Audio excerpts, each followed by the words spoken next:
저희는 결혼 3년 차 맞벌이 부부였습니다. 아내는 은행권에서 저는 유통업 본사에서 근무하고 있었고 아이 하나, 올해 두 돌이 지난 딸아이를 키우며 바쁘게 살았습니다. 아내는 작년 여름 출산 후 6개월의 육아휴직을 신청했고 그 무렵부터 집안 분위기가 조금씩 달라졌습니다. 처음엔 별일 아니라고 생각했습니다.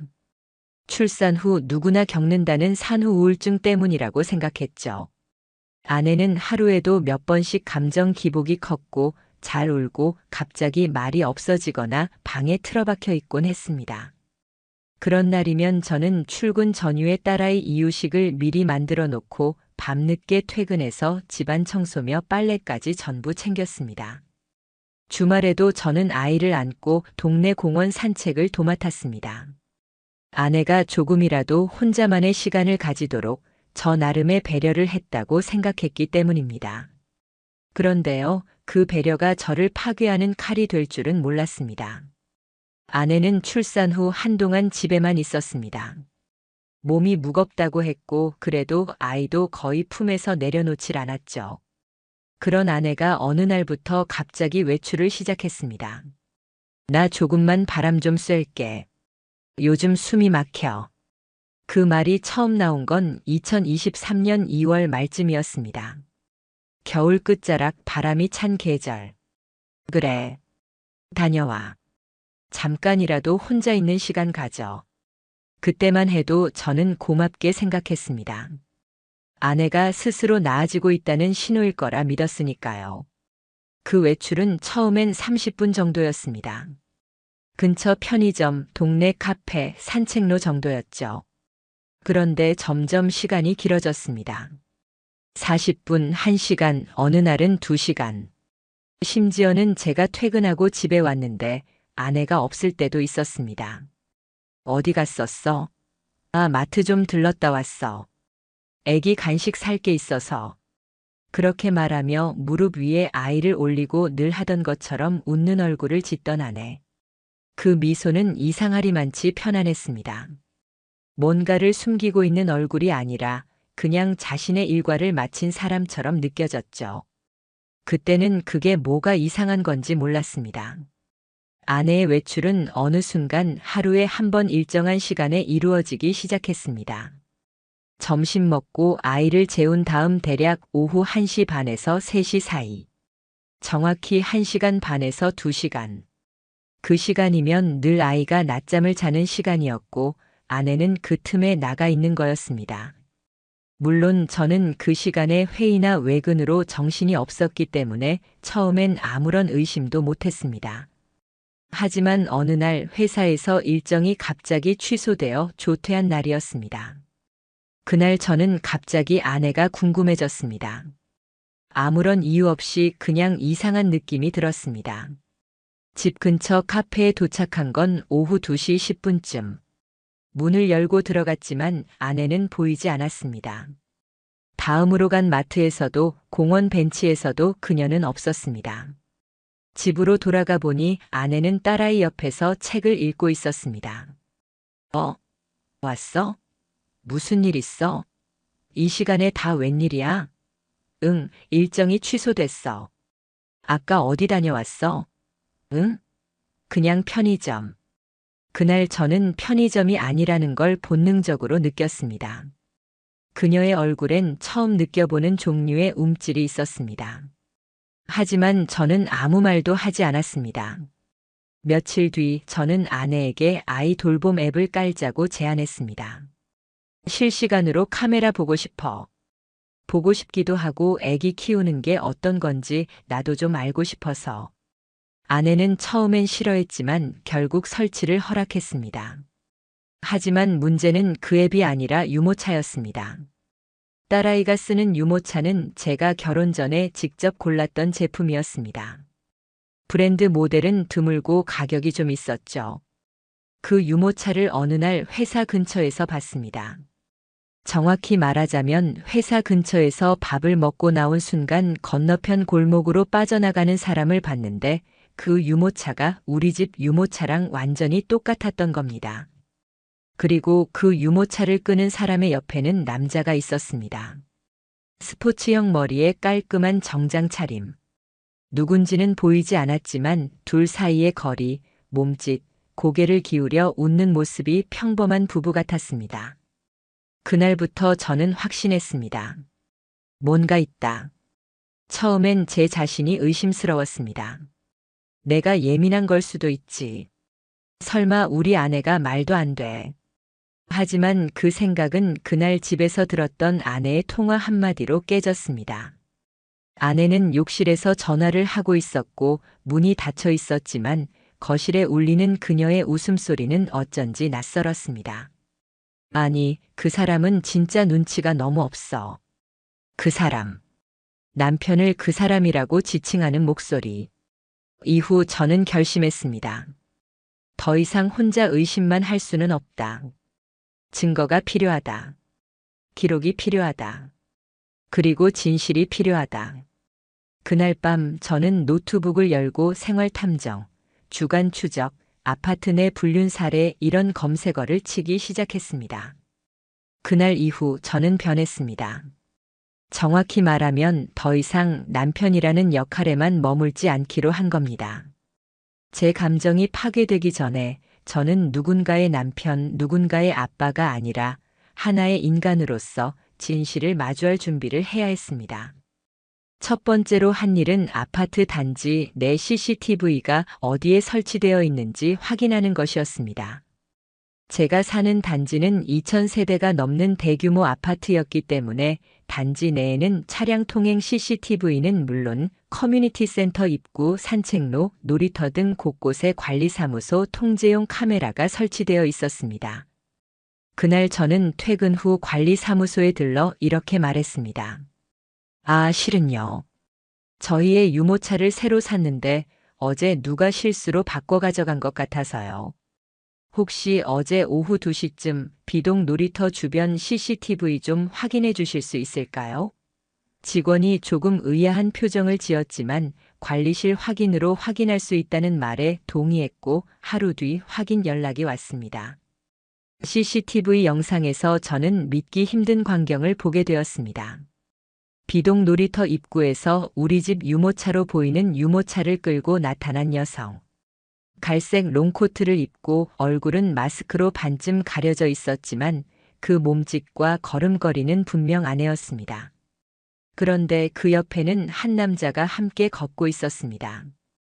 그는 슬쩍 고개를 숙이며 아내의 머리카락을 넘겨주려는 듯한 제스처를 취했고 두 사람은 유모차를 함께 끌고 단지 내 커뮤니티 센터 건물 쪽으로 사라졌습니다. 정확한 시간은 오후 2시 12분부터 2시 26분. 14분 정도의 영상이었지만 저에겐 심장이 쪼개지는 듯한 시간이었습니다. 그녀는 제게 혼자 다녀왔다고 말했었고 그날 아이의 간식 봉투엔 마트 바코드 스티커까지 붙어 있었던 기억이 납니다. 모두가 거짓이었습니다. 그 남자와 함께 단지를 돌고 함께 유모차를 끌며 산책하듯 걸었고 웃음까지 나누며 거니는 모습은 도저히 우연한 관계라고는 보기 어려웠습니다. 그날 밤 저는 몰래 아내의 핸드폰을 확인해 보기로 했습니다.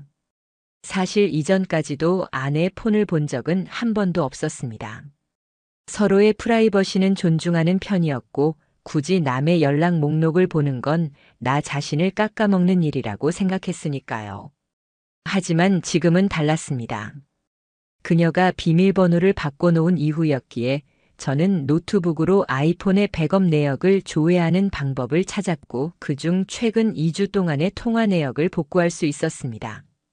그리고 거기서 낯선 번호 하나가 하루에 3번 이상씩 등장하고 있었습니다.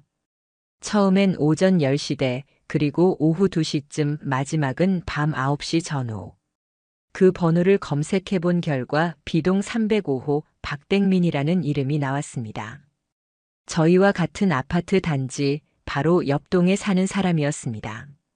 제가 깜짝 놀란 건 이 사람이 같은 단지 입주민이라는 점도 있지만 우리 아이가 다니는 공동육아 모임에서 한두 번 얼굴을 본 기억이 있다는 점이었습니다. 그 집도 맞벌이라 아내분이 육아휴직 중이라 하셨는데 예전에 들었던 말이 머리를 스쳤습니다. 그리고 지금 그 아내분이 제 아내와 무언가를 나누고 있는 겁니다.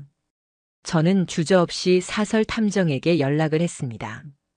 같은 아파트 내에서 반복적으로 불륜 정황이 있어요. 이 남자에 대한 정보와 지난 2주간의 동선, 기록, 함께 있는 사진 등을 확보하고 싶습니다. 탐정은 며칠 뒤 충격적인 보고서를 보내왔습니다. 그 안에는 특정 시간대 반복된 아내와 박땡민의 동반 외출, 단지 내 커뮤니티 카페, 게시글 카페 남편이랑 육아라는 제목의 두 사람 공동 댓글 교환 내역, 단지 외부에서 만난 횟수, 차량 블랙박스를 통한 함께 이동한 영상 일부 모든 게 담겨 있었습니다. 가장 충격적이었던 건 단지 인근 커뮤니티 센터에서 촬영된 영상이었습니다. 두 사람이 유모차를 두고 센터 내 작은 스터디룸 같은 공간으로 함께 들어갔고 한참 뒤에 문이 열렸을 땐 둘 다 웃는 얼굴로 머리를 손질하며 나오는 모습이 담겨 있었습니다. 그 공간은 센터 측에선 부모 대기실로 분류되어 있었지만 사실상 CCTV 사각지대였습니다. 저는 확신했습니다. 그들이 거기서 나눈 건 대화가 아니었습니다. 그날 밤 저는 처음으로 술을 마시지 않고 잠에 들지 못했습니다. 보통은 속이 뒤집히는 날엔 맥주 한 캔이라도 마시고 억지로 잠을 청했는데 그날은 아무리 마셔도 취하지도 잠들지도 않았습니다. 딸아이는 제가 들어가자 아빠하고 웃으며 안겼습니다. 저는 아이를 품에 안고 그 작고 따뜻한 심장 소리를 들으며 다짐했습니다. 이 아이에겐 내가 필요하다. 그리고 이 두 사람에겐 반드시 대가를 치르게 할 것이다. 다음 날 아침 저는 회사에 연차를 냈습니다. 그리고 법률사무소를 찾아갔습니다. 불륜 소송 진행하고 싶습니다. 아이 양육권은 무조건 가져올 겁니다. 그리고 증거는 충분합니다. 아내와 단둘이 마주 앉은 건 오랜만이었습니다. 거실 소파 한쪽에 앉은 그녀는 딸아이가 낮잠에 들자마자 조용히 차를 마시고 있었고 저는 마치 아무 일도 없다는 듯이 조용히 다가가 말했습니다. 우리 얘기 좀 하자. 그녀는 처음엔 약간 의아하다는 표정으로 고개를 들더니 이내 입술을 다물었습니다. 뭔가 눈치를 챈 거겠죠. 지난 한 달 동안 너 매일 오후 어디 다녀왔어? 산책이나 카페 외. 그럼 이건 뭐야? 저는 노트북을 열었습니다. 거기엔 단지 CCTV 캡처 화면이 띄워져 있었고 유모차를 끌고 있는 아내와 그 옆에 서 있는 한 남자의 모습이 선명하게 보였습니다. 아내는 순간 정지한 듯 숨을 들이쉬지도 않았습니다. 설명해줘. 여보, 오해야. 그냥 아는 사람이야. 아는 사람? 이 사람 이름은 박땡민. 같은 아파트 B동 305호. 너랑 같은 시간에 매일 통화했고 단지 내 커뮤니티 카페에서 계속 댓글 주고받았고 CCTV에서 같이 커뮤니티 센터까지 들어갔어. 너한테 말도 안 하고. 그녀는 말을 잇지 못했습니다. 사람이 거짓말을 하려면 적어도 눈빛이 흔들리지 않아야 합니다. 하지만 그녀는 입을 다문 채 고개를 떨구었고 그 순간 저는 확신했습니다. 그녀는 지금 진심으로 자신이 잡힌 줄 몰랐던 겁니다. 언제부터였어? 아니야. 진짜 그런 관계 아니야. 그럼 CCTV에 찍힌 이 모습은 뭐고 센터 직원이 그 시간대 너희 둘만 들어갔다고 기록한 건 뭐야? 너한테 육아하라고 내가 얼마나 신경 썼는지 알아? 퇴근하고 살림 다 하고 애 울면 내가 일어나고 밤새 한숨도 못 자고 출근하고 제 말이 점점 목구멍을 타고 올라갔습니다. 넌 그 시간에 남자 만나고 있었던 거야? 그녀는 그제야 작게, 정말 작게 고개를 끄덕였습니다. 미안해. 나 그때 너무 외로웠어. 집에만 있으니까 미칠 것 같아서 그 변명을 듣는 순간 저는 울고 싶어졌습니다. 그래서? 외로우면 남자를 만나도 돼? 아이가 자고 있을 땐 뭐 시간 나니까 딴 사람 손 잡아도 된다고 생각했어? 여보, 진짜 이건 그냥 외도가 아니야. 넌 가족을 버린 거야. 그날 이후 집안 공기는 완전히 달라졌습니다.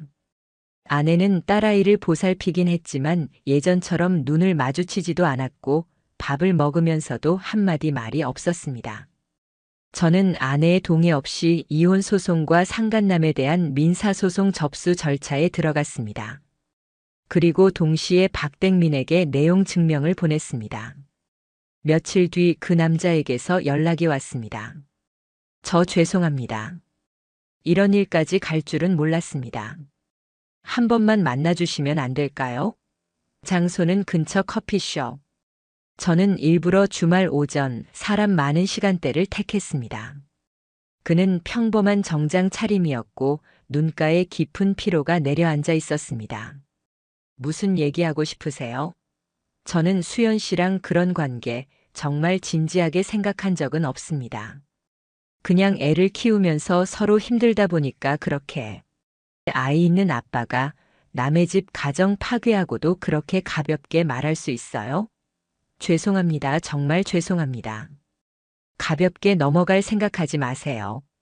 이미 내용 증명 보냈고 위자료 청구 들어갑니다. 그건 좀 우리 집에도 애가 있고. 그 말에 저는 테이블을 쿵 하고 쳤습니다. 그 애한테 부끄럽지도 않아요? 그는 말이 없었습니다. 고개를 숙인 채로 커피잔만 만지작거렸습니다. 이후 법적 대응을 위한 자료 정리가 시작됐습니다. 아내의 휴대폰 통화 내역, 단지 내 CCTV, 커뮤니티 게시물 백업, 커뮤니티 센터 출입 기록, 통신사 통화 기록, 사설 탐정 촬영 보고서 증거는 넘치도록 확보되어 있었습니다. 아내는 변호사를 선임했고 결국 정식 이혼 조정 절차에 응하게 되었습니다. 그리고 그 과정에서 아이 양육권을 요구했습니다. 내가 잘못한 건 인정하지만 나는 엄마야. 아이는 나랑 있어야 해. 그 말에 저는 감정이 끓어오르려는 걸 꾹 눌렀습니다. 아이를 둔 채 다른 남자와 시간을 보낸 사람이 이제 와서 엄마 타이틀을 내세우면 아이에게 부끄럽지 않을까요? 조정위원도 말했습니다. 피고 측의 정서적 안정성과 신뢰 회복이 현저히 결여되어 있습니다. 양육권은 원고 측 주장에 무게가 실립니다. 결국 조정은 결렬됐고 정식 이혼 소송 및 상간자 손해배상 청구로 넘어갔습니다. 아이에 대한 친권 및 양육권은 제가 전적으로 요구했고 그만큼 모든 기록과 자료로 입증에 들어갔습니다. 아내는 그제서야 내가 진짜 모든 걸 잃게 생겼다는 걸 깨달은 듯 했습니다. 하지만 이미 돌이킬 수 없는 선을 넘은 후였습니다. 이혼 소송과 상간자 위자료 청구 소송이 동시에 시작되었습니다. 제 변호사는 소장 접수 직후부터 이렇게 말했습니다. 이 사건은 증거가 너무 명확합니다. 오히려 감정적 대응보다는 사실 중심의 전개가 더 유리합니다. 증거 위주로 단단히 쌓아가시죠. 실제로 저희가 확보한 자료는 남들보다 탄탄했습니다. 아파트 단지 내 CCTV 캡처, 커뮤니티 센터 출입 기록, 휴대전화 통화 내역, 커뮤니티 앱 내 대화 캡처, 사설 조사팀의 보고서, 유모차 동선 확인 및 위치 기록. 그 어떤 판사라도 이걸 우연이라 말할 수는 없었습니다. 첫 재판날 저는 떨지 않았습니다. 정확히는 더는 떨 이유가 없었습니다. 그동안의 고통, 가족이라는 이름 아래 가려져 있던 배신, 그리고 그 배신을 마주하기까지의 시간들이 모두 내면을 단단하게 만들어 놓은 거였습니다. 아내와 그 남자 박땡민은 나란히 피고석에 앉아 있었습니다. 둘 사이엔 말 한마디 없었습니다. 변호사가 제출한 서류 중 가장 먼저 언급된 건 거짓 사유 외출 반복에 의한 가족 기만이었습니다. 원고의 배우자인 피고 김수연은 매일 유사 시간대에 특정 외부 남성과 동반 외출하였으며 해당 시간대는 본래 유아의 수면 시간으로 혼자만의 산책이라 주장해왔던 시기입니다. 그러나 원고 측은 단지 내 CCTV, 출입 기록, 통화 내역, 그리고 복수의 제보 자료를 통해 피고의 설명이 모두 허위였음을 입증하고 있습니다. 판사는 고개를 끄덕이며 자료를 하나하나 넘겨보았습니다. 공간과 시간, 상대방의 신원이 일관적으로 일치하고 있네요. 피고 측 반론 있으신가요? 아내 쪽 변호사는 산후 우울증에 의한 감정적 일탈이라는 주장을 폈습니다. 피고는 출산 이후 극심한 외로움과 불안감을 겪었습니다. 상대방과의 만남은 정서적 지지였을 뿐입니다. 하지만 그 주장은 곧바로 박살났습니다. 왜냐하면 제 변호사가 추가 증거로 제출한 영상이 있었기 때문입니다. 사설 조사팀이 확보한 단지 외곽 카페의 블랙박스 영상. 거기엔 박댕민이 수연의 어깨를 감싸며 조용히 허리를 감싸 앉는 모습이 담겨 있었고 그 장면은 두 사람이 함께 차량에 타는 장면으로 이어졌습니다. 차량에 타기 직전 둘은 웃으며 얼굴을 맞대고 있었고 명백히 정서적 위로의 선을 넘는 장면이었습니다. 법정 안은 침묵으로 가득 찼습니다. 재판부는 결국 이렇게 판단했습니다. 피고 김수연의 행위는 단순한 산책이나 우울감 해소를 넘어 가족 단위의 신뢰를 기반으로 운영되는 혼인 제도를 명백히 위반한 것으로 판단됩니다. 피고 박댕민 또한 해당 여성의 유부녀 신분을 인지하고 있었으며 지속적으로 접촉한 정황이 명확하므로 공동 책임이 인정됩니다. 아내는 그제서야 고개를 숙였습니다. 그동안 우린 그런 사이 아니에요. 그냥 친한 이웃이었어요. 이런 말을 반복해오던 그녀는 더 이상 말을 잇지 못했습니다. 박댕민 또한 이후 회사로부터 비윤리적 사생활 사유에 따른 계약 해지 통보를 받았고 그가 속한 육아 커뮤니티와 지역 맘카페에서도 불매와 비난의 중심이 되었다는 글이 올라왔습니다. 이혼 판결은 제가 원하는 방향으로 진행되었습니다. 양육권은 저에게, 아내는 주 1회 제한 면접 교섭만 허용되는 조건이었고 위자료는 각각에게 3천만 원씩 공동 배상으로 명시됐습니다. 판결 직후 박댕민의 아내로 보이는 여성이 법정 뒤편에서 눈물을 흘리며 일어났고 그와는 눈도 마주치지 않은 채 자리에서 사라졌습니다. 아내는 조용히 법정을 나섰고 저는 뒤따르지 않았습니다. 그녀는 혼자였습니다. 결정도 거짓말도 외면도 모두 혼자 해왔던 일이니까요. 그리고 앞으로도 혼자 책임져야겠지요. 판결문을 받은 날 저는 딸아이를 데리고 처음으로 놀이동산에 다녀왔습니다. 그동안 너무 무거운 이야기만 하던 삶 속에서 단 하루 아이만 바라보며 웃고 싶었습니다. 아이의 작은 손이 제 손을 꽉 잡으며 말하더군요. 아빠, 이제 우리 맨날 같이 놀러 가요. 그 말에 눈물이 핑 돌았습니다. 이 아이를 위해서라도 나는 절대로 무너지지 않을 겁니다. 판결이 난 뒤에도 아무것도 끝난 것 같지 않았습니다. 이혼이 확정되었다는 종이 한 장으로 제게 남겨진 감정의 파편들이 사라질 리 없었으니까요. 하지만 저는 그 종이 한 장을 마침표가 아닌 시작점이라 생각하기로 했습니다. 그날부터 저는 제 삶의 리듬을 되찾기 위해 움직이기 시작했습니다. 아침 7시 딸아이를 깨우고 간단한 식사를 챙기며 하루를 시작했습니다. 유치원 등원길엔 늘 손을 꼭 잡고 걷고 제가 출근한 후엔 어머님이 아이를 봐주셨습니다. 퇴근 후엔 늘 같은 시간에 집에 도착해서 아이 목욕시키고 책 읽어주고 함께 자는 생활. 가끔 아이는 물어보기도 했습니다. 엄마는 왜 안 와? 그럴 땐 저는 잠시 멈췄다가 조용히 대답했습니다. 엄마는 지금 혼자 생각할 시간이 필요한가 봐. 하지만 아빠는 늘 여기 있어. 그 말에 아이는 꼭 제 목을 안고 잠들곤 했습니다. 한 달쯤 지나고 아내가 면접 교섭을 요청해 왔습니다. 법원은 매주 토요일 2시간 공공장소에서 보호자 입회하에 만나는 조건으로 면접권을 허가했습니다. 그날 아내는 한없이 수척한 얼굴로 나타났습니다. 화장기 없는 얼굴, 한때 유행을 따라가던 옷 대신 크게 맞지 않는 점퍼를 입고 있었습니다. 아이를 보자 눈물을 쏟더군요. 하지만 저는 더 이상 그 눈물에 마음이 흔들리지 않았습니다. 아이에게만 집중했습니다. 그리고 시간을 정확히 재고 2시간이 지나자 아이를 안고 자리를 떠났습니다. 그 무렵부터 소문이 돌기 시작했습니다. 박댕민은 직장에서 해고된 이후 몇 차례 재취업을 시도했지만 업계 평판 문제로 모두 좌절되었고 결국 프리랜서 택배업을 시작했다는 이야기가 들려왔습니다. 그의 부인은 그가 제출한 자필 반성문을 법원에 증거로 제출한 후 별도로 이혼 소송을 제기했고 자녀 양육권도 그녀에게 넘어간 것으로 알고 있습니다. 즉, 그는 직업도 가족도 사회적 신뢰도 한꺼번에 무너진 셈이었습니다. 아내는 그 후 친정 근처 작은 원룸에서 지낸다는 이야기를 들었습니다. 같이 지내던 친구에게 몇 번 연락이 왔다고 하더군요. 수연이 진짜 많이 망가졌어. 사람이 이렇게까지 무너질 수 있나 싶을 정도야. 하지만 저는 대꾸하지 않았습니다. 그건 그녀가 만든 길이었고 제가 개입할 이유도 가엾다고 느낄 이유도 없었습니다.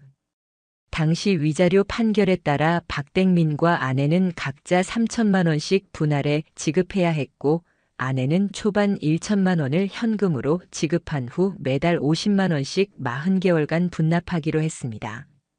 박댕민은 전액을 일시불로 지급했습니다. 어떻게 구했는지는 모르겠지만 당장 그 얼굴을 다시 보고 싶지 않다는 말과 함께 내용 증명의 답변서를 보내왔습니다.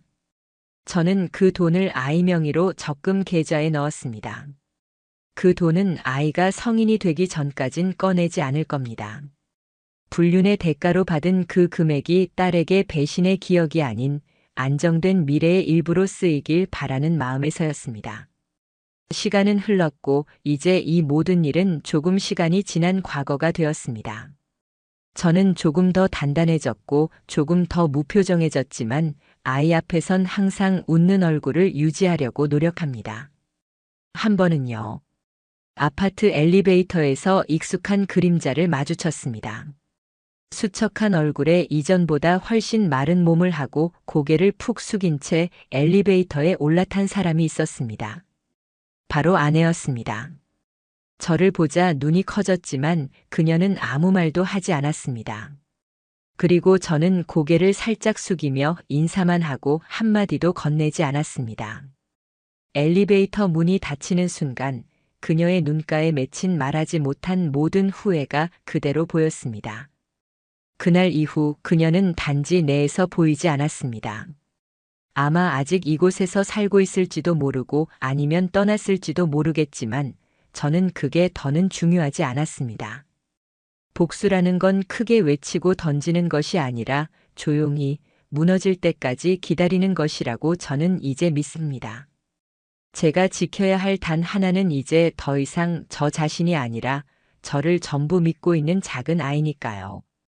아이의 두 눈을 보며 저는 다짐합니다. 나는 다시는 무너지지 않겠다. 그리고 너만큼은 절대 상처받지 않게 지킬게.